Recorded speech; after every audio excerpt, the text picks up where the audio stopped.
It's time to gather round, get all the kids in the neighborhood. Yeah! We'll sit in circles and clap our hands and clap, clap, clap. We'll jump up and down and scream. Yeah! It's the serial killer story hour, and it's live with Pete Altieri. That's the bald guy from Murder Metal Mayhem. Come on, kids, scream out! Serial killer story hour, yeah! Serial killer story hour, yeah, yeah! How about one more time with some balls, kids? Yeah. Serial killer story hour, yeah! Horns, high, high, high.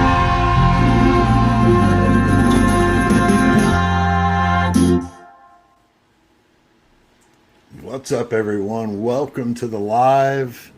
Started a minute late. It is thundering like crazy where I am, so hopefully I don't lose, the P word. So try to keep this thing moving. But if you lose me, I apologize. It's booming like crazy over here. But good to see you guys. Let me get the chat going here so I could see you. There we go. There we go. Excellent, excellent. So you guys, looks like everybody can see me okay. That's good. Because I know we've had trouble with this in the very beginning using Riverside, but I got this new camera now, this little tiny camera. It's pretty awesome, called an Ozbot, but I really like it. And so if you've noticed, it's different. It's closer shot, which my other camera didn't let me do. My other camera was not good for the studio because it got too much in the shot. Long story. So this is the perfect camera. When I get back out there again, I'll be able to use this. So, but good that everybody's here. So let's see who is in the house. Of course, we're doing a serial killer story hour tonight. We're doing the Boston Strangler. It's a brutal one, old school from the 60s. Terrorizing Boston. Crime spanned from assaults on women in their homes to then murdering them, middle-aged, elderly women. There were one or two younger ones, but most of them were middle-aged or older. Really gruesome stuff. So, I always tell you, hey, if you're coming to listen to a serial killer story hour, I would think you're ready for, some of that. But I'll PG-13 it for YouTube. But I think this guy reminds me a lot of the Garden State Killer, that Joe D'Angelo, that guy who was caught with the IGG. This case, though, I think they had the right guy. And so the Garden State Killer, he started out doing assaults on women and then escalated, very similar to this, and also was thought of to be two different people. Didn't realize it was the same person at first. So they came up with nicknames for him and everything. But if you're interested in some official merch, you can go to the TeePublic page. It's in the episode description, and got several designs there.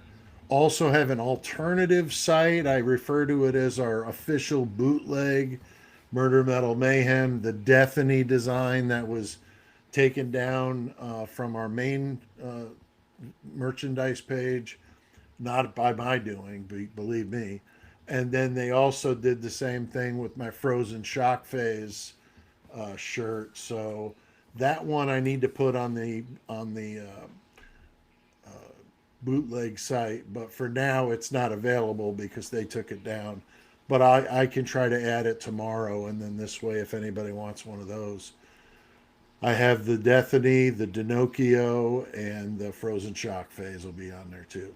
So if that's your thing. Huge thanks out there to Donna Lembo, the moderator-in-chief, the captain of the Mayhem Squad. She's always here. She's awesome.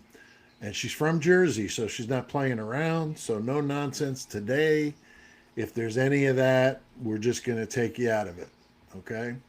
We had a little issue last, I think on Saturday was, somebody being kind of strange in the chat. I was kind of catching little pieces of it, but it's hard when you're doing this by yourself. It's kind of hard to focus on what you're talking about while there's like stuff going on in the chat that looks bad. So hopefully none of that tonight, because we don't normally have that nonsense going on here. So all right, well, let me go through and thank some people that are here early. Of course, Karis, voice of astrology, she said that her parents lived in the neighborhood of DeSalvo. People not locking their doors, easily could have been victims. You're right. You're right, Karis. That's wild. That's wild. Let's see. She also says from the Dorchester neighborhood of Boston, where Matt Damon and Ben Affleck are from. Yeah, the Good Will Hunting movie for sure. Seen that. Let's see. We got Donna Lembo, as I mentioned. Teresa Morris is here. And let's see. We got Phyllis. Awesome. Jethro Troll. Looks like you made it back from your journey there with your other half. That's awesome. I see my mom here. What's up, Mom? What is up, Mom? Let's see. Brenda. Brenda, excellent. Carla Grun, excellent. Some familiar names. That's always nice to see. It's always nice to see new names, too. I've been noticing some new names here, so that's really cool. Hopefully we spread the word a little bit. I did a video today that's popping off pretty good right now, actually, if you haven't seen it. The one I did on, what's his name? God dang it. Lyndon? Yeah, Lyndon. Oh, Lyndon Beck. Okay. I just want to make sure I'm not missing anybody. Oh, I see Alicia here. Misleading evidence. Awesome. And all right. I think I got everybody. But if I missed you, I'm sorry. I just can't see everyone sometimes. With the way this Riverside scrolls through, it's a little funky for me. Maybe it's just me. I don't know. But good to see everybody here. And we're going to talk about Albert DeSalvo. And I don't know how many of you guys are familiar with this case. I know a lot of people have obviously heard of the Boston Strangler, but a lot of people may not know the details of the case. And that's what I find really interesting with this one, because of how he morphed from one thing to the next. And like I said, he had the police, guess they didn't know what was going on. And, terrorizing people. Because as Karis mentioned, this is a time people didn't really lock their doors. And he had a way, I'll get into that, of what he was doing to get into their apartments. You'll hear about this. So what's up, Foxy Rose? Good to see you here too. All right. So let's talk about Mr. DeSalvo. So he is 1962 to 64 was the span of his crimes. Like I said, had the people in a total state of panic. 13 women murdered. No forced entry. They let him in. The killer left behind something chilling. Carefully tied ligatures. Very strange. Often with nylon stockings. That was a thing with him. And wrapped around the victim's neck in these big deliberate knots. That was definitely his calling card. Tonight, we're going to be examining this guy. Little psychology behind the ligatures that defined his crimes, because that was his thing. So he's born in 1931, as we mentioned, Chelsea, Massachusetts. Very, very extreme poverty. We've heard this before with a lot of these serial killers coming from rough upbringings, just terrible. You could name them on and on and on. Manson, all of these guys. Manson's not a serial killer, believe me, but just use it as an example. Severe poverty is just no way for, kids got no hope, right? Most of them. Extremely violent father, heard that one before. Physically abusing the wife in front of the kids, like taking her fingers and snapping them backwards and breaking her fingers one by one in front of the kids. I mean, absolutely horrendous stuff, right? Reports of humiliation, instability in the home, just really loved to humiliate his wife and his kids. I mean, this guy is just awful. But Albert, because of his upbringing, and these terrible examples he's being shown, he's getting into theft. Part of it was to get food because he wasn't getting much food at home. So some of it was to survive, which is terrible.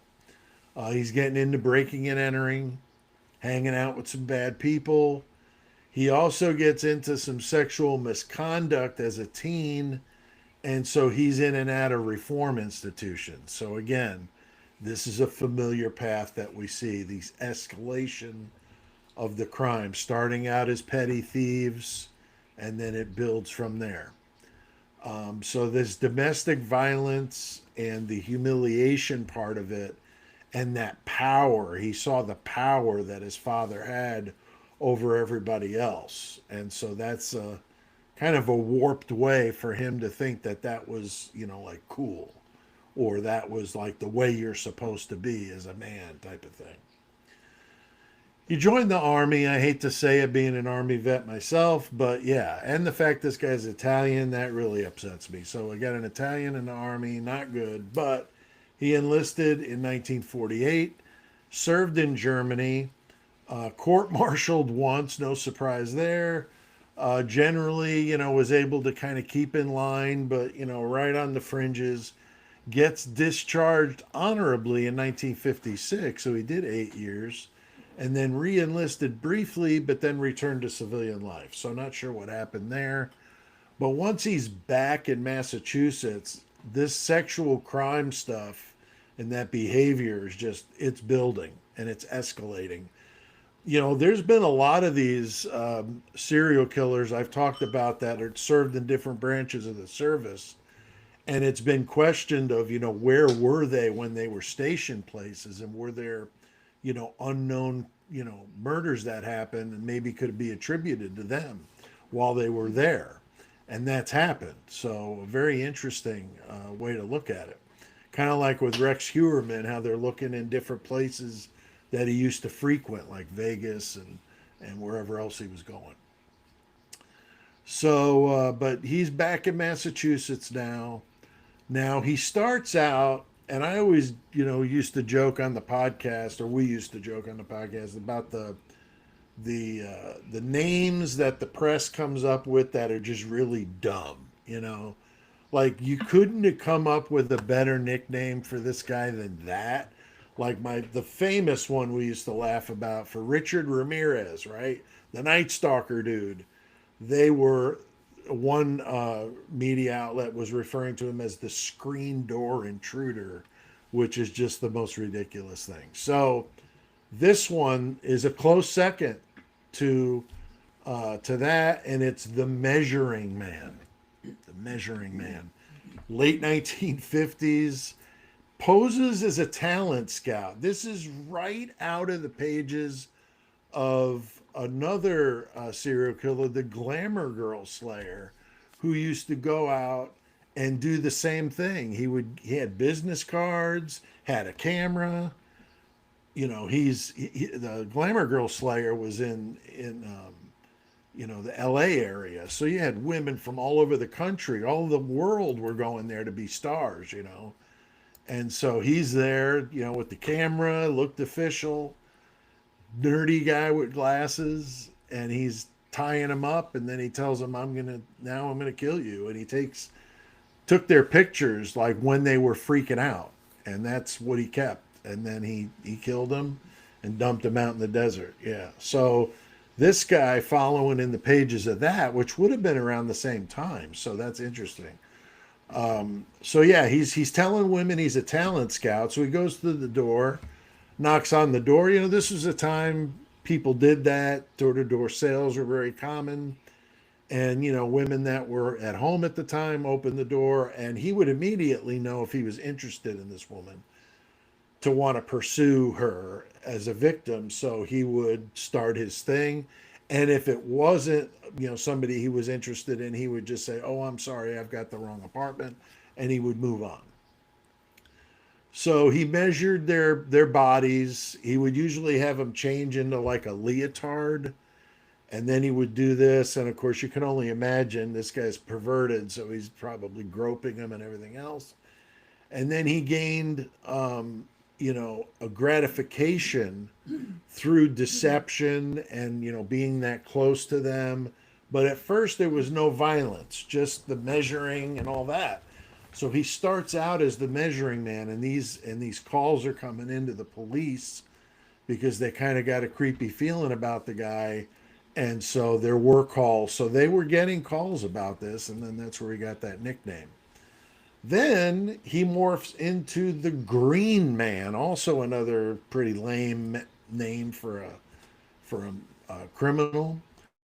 Early 1960s now, broke into apartments. He was really good at breaking and entering and making it look like nobody did it. He would assault the women, and he wore green work clothes. That's where the name comes from, because he would pose as like a maintenance worker. So what would happen is, let's say he went into an apartment and nobody was there, he would start casing the place out. If the person showed up, he had a maintenance uniform on and like a toolbox. He would say, "Oh, I'm here. The landlord said I'm supposed to measure up for your new refrigerator. You're getting a new refrigerator. You'll get to pick the model and the color," and the women would be all excited and totally let their guard down, and then he would assault them. Yeah, really awful. And these victims survived. These victims survived. But now he's getting into this fetish for like deceiving. That's where he's getting gratified from, the deceit of the whole thing. And now he's, now actually assaulting them. And it's this control thing, which is incredibly common with a lot of these serial killers.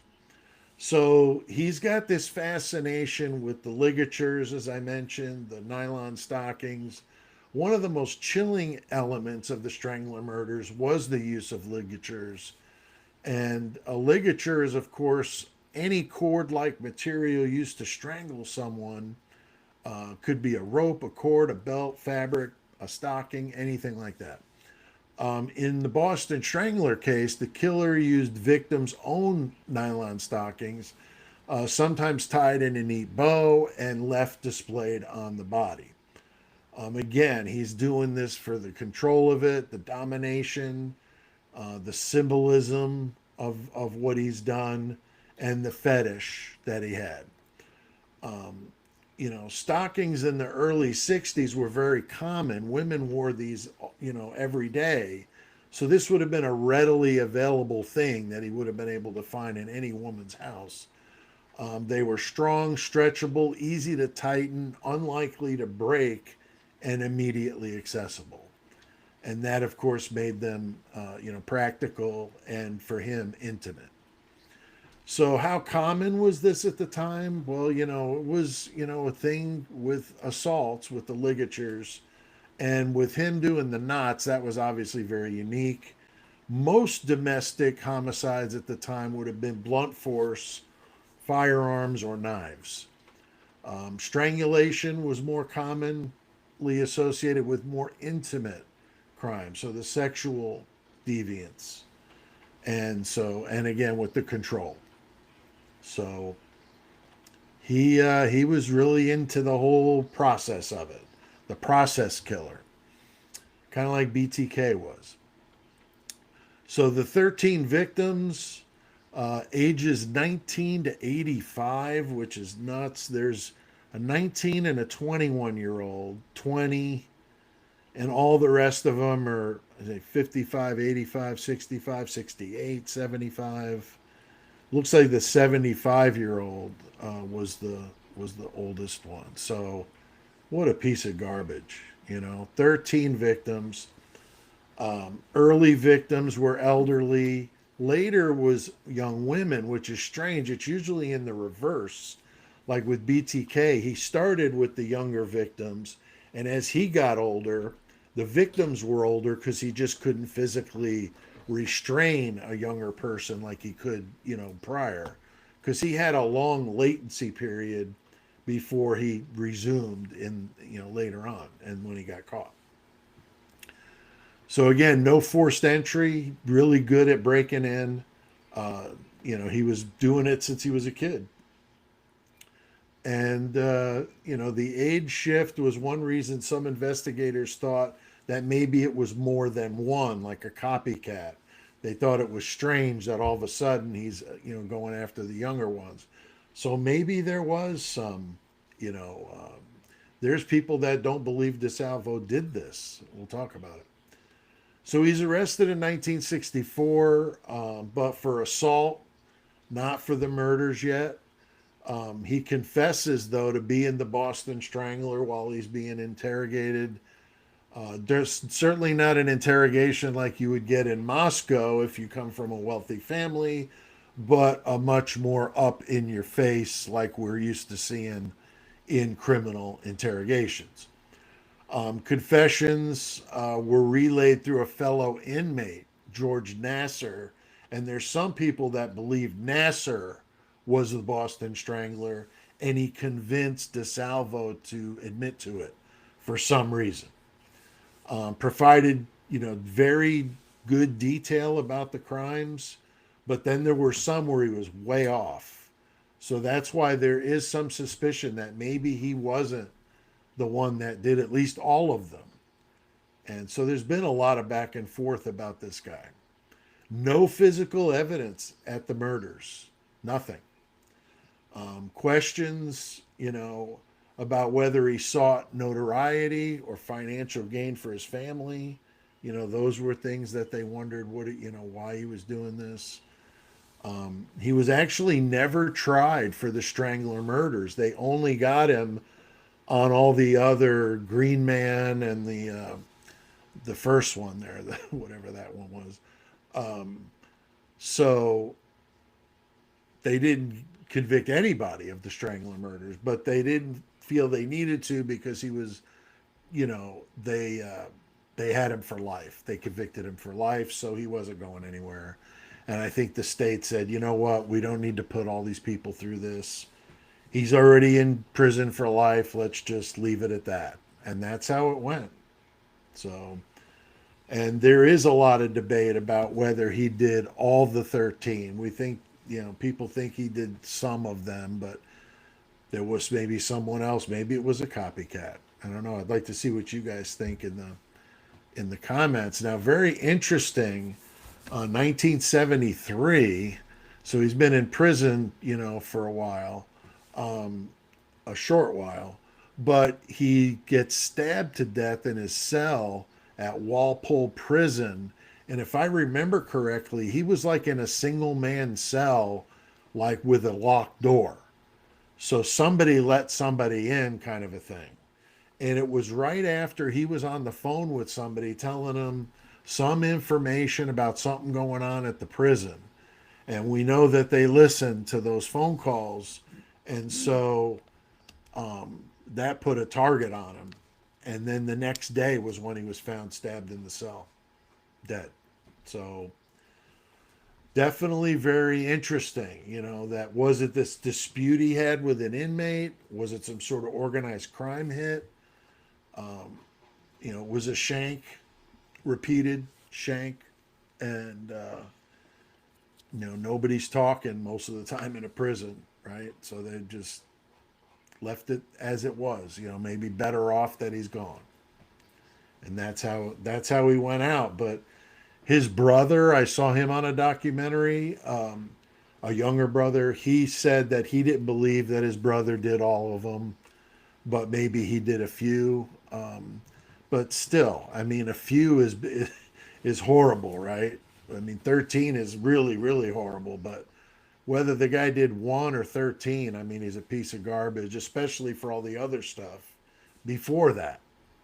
Dozens of victims all over Boston. So there was a movie back in the day starring Tony Curtis as the Boston Strangler. I've never seen it. It looks kind of cheesy. I'm not a big fan of older movies usually. I know some people really are, but I'm usually not. Um, but early psychological crime film, this would have been a time when true crime was starting to get its due. Books like what was the one? I can't think of it now. The Kansas Crime, that was the big book, and then later became a movie of the family that was killed by the two escaped inmates. So that that in Cold Blood, that really blew the lid off of true crime stuff and made it very very accessible. And it definitely helps cement that serial killer type of archetype of the process killer. Love the process of it. He didn't plan. He's just knocking on doors random. He was just good at talking and obviously gained entrance without a struggle. So there is, I thought, a newer one too. Yeah. This is focuses on the investigative reporters, starring Keira Knightley. Supposed to be highlighting the police missteps and that sort of thing. So I haven't seen that. I didn't know that was even a thing. So yeah. So what do you guys think about this guy? They say the bow knots was definitely a very unique method. I mean, that was something they'd never seen before, and definitely a interesting calling card. But let's see what you guys are saying here.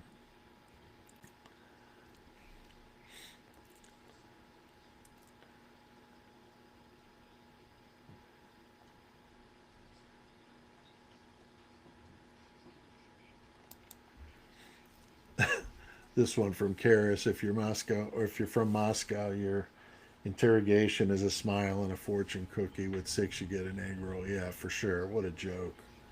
What a joke. Let's see. Just scanning through the comments here. Usually shoot for this part of it to be around the half hour mark. Yeah, definitely brutal, Mom. And I didn't even get into some of the more vile stuff he did with putting things, into people and posing them and some of that more risque stuff. I just kept it out of it. Um, it's just really gnarly.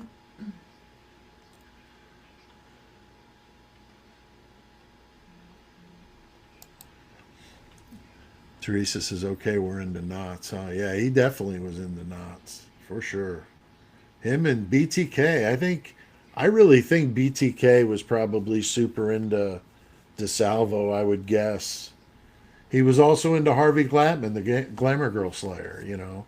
Harvey Glatman comes up all the time. We did him on an early serial killer story hour. He's a very unknown to most, but in the serial killer world, he's very well known and often cited as their inspiration for the tying people up and that part of it.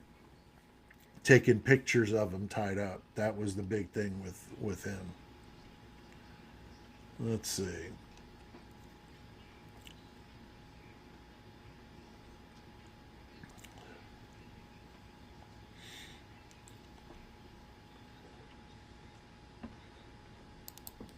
Yeah, Donna says I can't imagine Tony Curtis playing such a killer. I know, that's why I think it's kind of cheesy. Like, I can't imagine it either. You know, Probably just because he was an Italian, and very popular, obviously, at that time. That was like his heyday.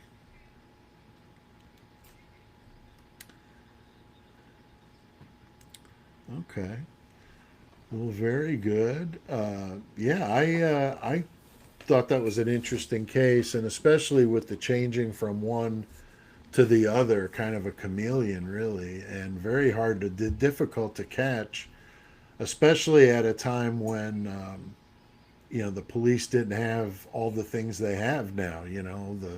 cell phone data and the social media stuff, cameras every damn place. That's the thing.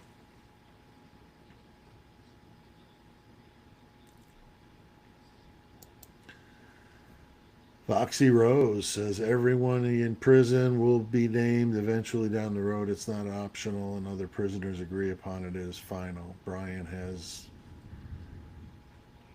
will have the same. Yeah, I mean, there's a lot of people that really are outraged about him being in prison. Um, he was a very easy scapegoat, I think, and they just picked the right patsy. It is fascinating, though, that he's been so quiet. Like you would think if you were innocent, at some point you would want to tell the world that you were innocent. Could he possibly be that disciplined to just say nothing to avoid any sort of misstep and then waiting for some sort of intervention for some lawyer to come in there and say, let's go at it? I don't know. I really don't. Really don't. I think that it was a very interesting case to say the least, and that's why we keep watching stuff on it. My video I did today about Lyndon Beck, I mean, he says it right in the police interview that he was over with Hunter and Emily and his girlfriend Josie. They were all at this apartment at the Whites. I think it was Emily's, but I don't know. They were at an apartment at the Whites right across the street, faced Taylor Avenue. And he said that he and Josie went to bed at 8 o'clock. That's very strange for a Saturday night, as if, they were maybe anticipating some activity later and wanted to get some shut eye. I don't know. But they went to sleep, and then he said they were awakened at 2 a.m., didn't say what woke them up. And him and Josie and his and Emily were sitting up and talking until 5 a.m. He said Hunter was in a bed. He just said in the bed. And then he said, but maybe he was at his apartment. I don't really know. So that's weak at best, trying to say Hunter was there when it happened. Maybe he wasn't. I don't know, but this guy fumbled. He was obviously fed what he was supposed to say. Obviously. So it's an interesting wrinkle in this because he said they were called around 8 or 9. They got their stuff together because Dylan was crying and freaking out that she saw a man at 4 o'clock, and they all went over there. Him and the two girls. He said when they got there, Hunter was already there. So again, not making sense. Hunter seems to be unaccounted for.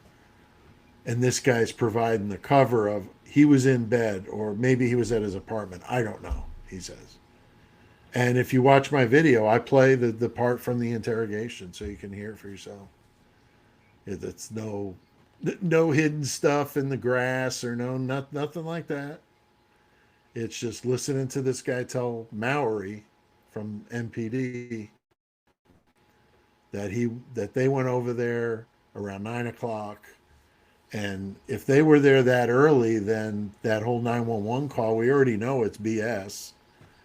But if you go by that, then I don't know.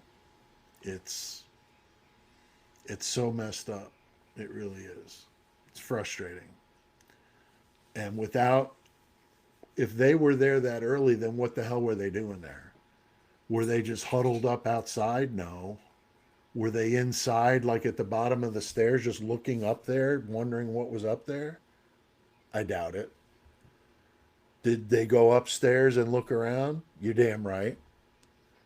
That's what the cleanup was for, to clean up everybody's footprints that walked around. I wouldn't doubt that they took them on tours. I'm not even exaggerating. These people were warped. I mean, seriously, to do this, you gotta be sick. So, forgive my rant on this, but I've been knee deep in this Hunter Johnson stuff, and now this guy, Lyndon Beck. I mean, this is just so dirty over here. And then the one I did yesterday about the 911 or the Dylan's 351 contact, that OnlyFans model. That's crazy. If that's true, if that's who it is, I couldn't find any other Brittany Fernandez spelled the way she spelled Brittany. All right. Anybody want to talk about any other serial killer stuff, true crime, Idaho, Delphi, whatever you want to talk about? You want to talk about music? I don't really care. I'm here for you for another 25 minutes if you want me. If you got stuff to do and want to bolt, that's up to you. Brenda says Hunter Johnson is a strange one. I agree. I agree, Brenda. He is very strange. He looks like he's hiding some deep secrets when you see him on these more modern recordings, video stuff. Yeah, exactly, Jethro. They're 3 to 4 hours before the 911 call. So we know that 911 call is bogus, right? Because Hunter was there at 9 o'clock or earlier, according to this guy. He got there. Hunter was already there. So, why were they huddled over there at the Whites for 2 a.m. to 5 a.m.? Could they hear it over there? I would think they could if we could hear it on that other camera. Imagine sitting there and hearing that. And then at 5 o'clock they went to bed. How do you go to bed after hearing that? That's nuts. And remember, there was that thing that Emily said that Hunter got the creeps and locked the door, and he never used to lock the door. Why was he locking the door that night? Maybe he was afraid they were going to come get him. Who knows, right?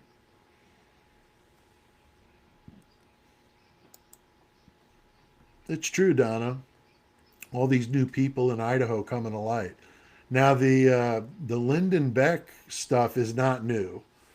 I just saw the video on Harsh and forensic true crime forensics, and I was like, man, that's so wild, And then I watched the video of his interrogation, his patty cake session, and I thought this is ridiculous. Like, why didn't we know this? Like, how did they even proceed with the timeline, knowing that a guy that was there? I mean, if you're going to admit to it, I mean, if anything, you would say, I wasn't there. I wasn't even there. I don't know anything about it.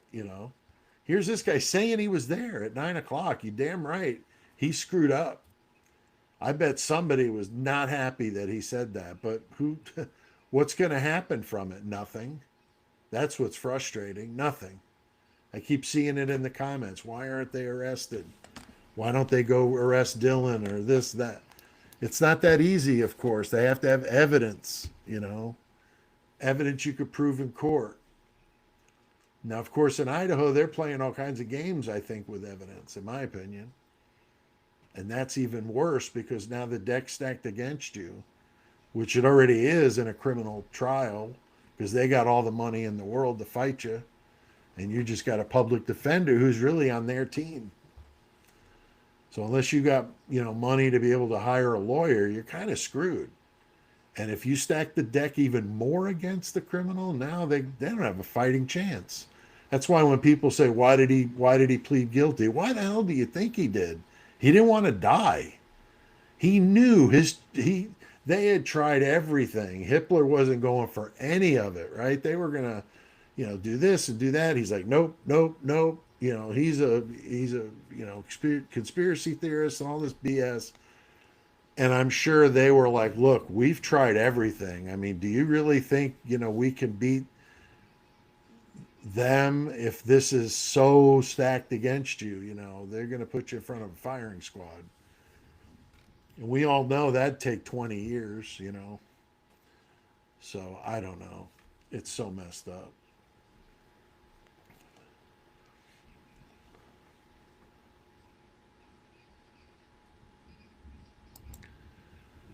Yeah, I did see that about that idiot on TikTok that got sued. Yeah.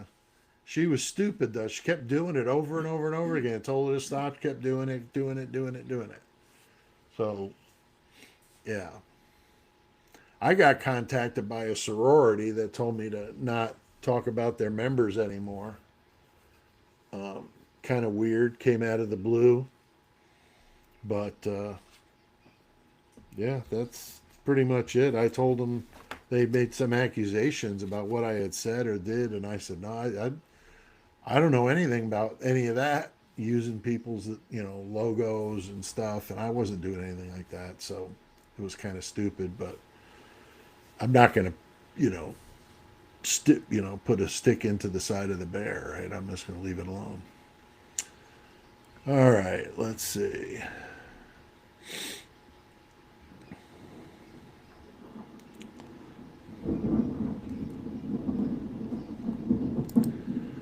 Yeah, I agree, Jethro. A great lawyer and a good investigator could really get Brian in a trial. You would think. I mean, just like they did with the West Memphis Three. They brought in these world class medical examiners to go through the evidence, and they found that that buffoon over there in West Memphis was an idiot and thought that the victims were stabbed with a knife. They called it like a satanic ritual, which this was during the satanic panic, which was completely asinine. And he said these were stab wounds. And then every medical examiner since him that looked at it just looked through photos and said they're turtle bites. Where the bodies were found was in this creek, I think, and there were these turtles that time of year, like all over the place, and they were biting them. And so, yeah, these guys are in prison. One of them on death row for 20 something years because this guy said it was part of some sort of satanic ritual, which was just ridiculous. Yeah, totally ridiculous.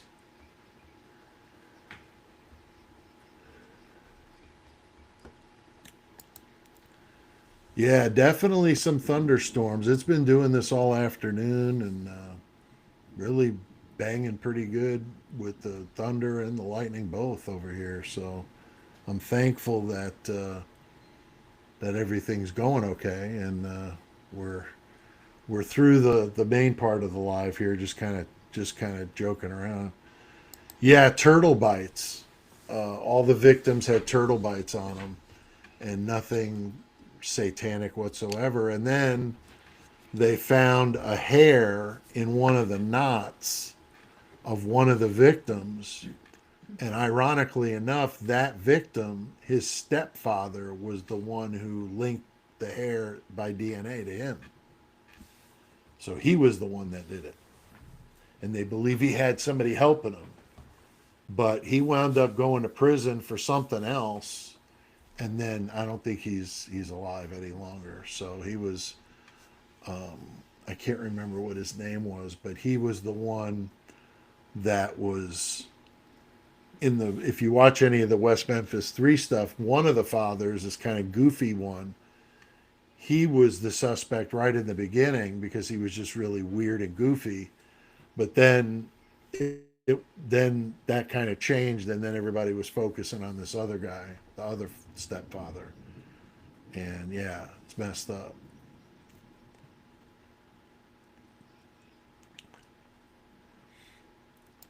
Yes, turtle bites. It is. Yeah, that's what happened to their bodies in the creek. But yeah, no DNA whatsoever. These kids got arrested basically because they wore black concert shirts and they liked heavy metal. And the stuff that Damien Eccles was writing was pretty dark. And I thought, man, at that age, I was writing all kinds of dark stuff, like really brutal and dark. And I could have easily been picked up into some nonsense like that. I always thought that freaked me out, really, to think of how easy that would be, you know. Do you think Ozzy is up in heaven with Dio raising hell? Yeah, I don't know, Karis. I don't know what he's doing, but he's doing something, I'm sure. He's up to no good. He's in some sort of mischief. I can't imagine Ozzy being all chill, you know. Dio, I could see him being more relaxed, reading a book, maybe more intelligent type pursuits. But Ozzy is just the Hellraiser, you know, will always be. So, Terry Wayne Hobbs, there you go, Kimmy. Thank you. That's the guy's name. So the boy by the last name of Hobbs, that was the one where they found Terry's hair in the knot. Pretty wild. All right. Anybody else have anything you guys want to talk about? I'm up for it. The thunder's banging away here, but you know, keep going.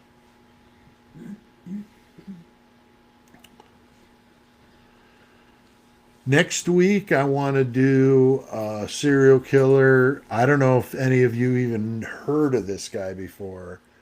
I'm going over to Europe again. You know, we're trying to mix them up and move them around. Going to Germany. We've already done a German story, that Fritz Hanke, but now we're doing the Vampire of Dusseldorf, Peter Curtin. What a crazy story. This dude drinking red stuff and doing some perverted things. There was one criminologist that said he was the most vile pervert in the history of the world or something like that. It just vile, absolutely vile. And yeah, he wanted to feel what it would be like to be beheaded. And yeah, this guy's messed up. So we're going to do that next week. Vampire of Dusseldorf. It should be good. If you're not familiar with him, you will be next week. Live on Saturday, I'm going to be back with Alicia from Misleading Evidence. We're going to continue our Idaho 4 discussion. So we'll be talking about some stuff we didn't get to, probably some new things. Definitely want to talk about Lyndon Beck. So if anybody's interested on Saturday, we'll be doing that. I always cap them off at 90 minutes. So if you don't like lives, I keep them moving and we don't keep you late. It's just 90 minutes and boom, we're done. Goes really fast. We have a lot of fun. Those are good. So this weekend, that's what we'll be doing Saturday, 4 p.m. Central. All right. Any other business or anything? I gotta make sure you hit that like button. I always say put some touch DNA on that. I got Brett Payne over here ready to scrape that off your button when you're done pressing it. So make sure you leave plenty for him. Let's see. Anybody? Last call. If you're not a subscriber, please do that. I'm getting close to 17,000. I'm at almost at 17.9. Or 16.9. So keep doing that. And if you're watching it on replay, hit the comment section and get into some good conversations amongst yourselves. You guys are great. I get so much out of the comments, so you guys are really great about that. I appreciate it. So, all right, guys. Well, that's it for tonight. I'm going to take off, but great to see you all. And I'll see you next time for Serial Killer Story Hour.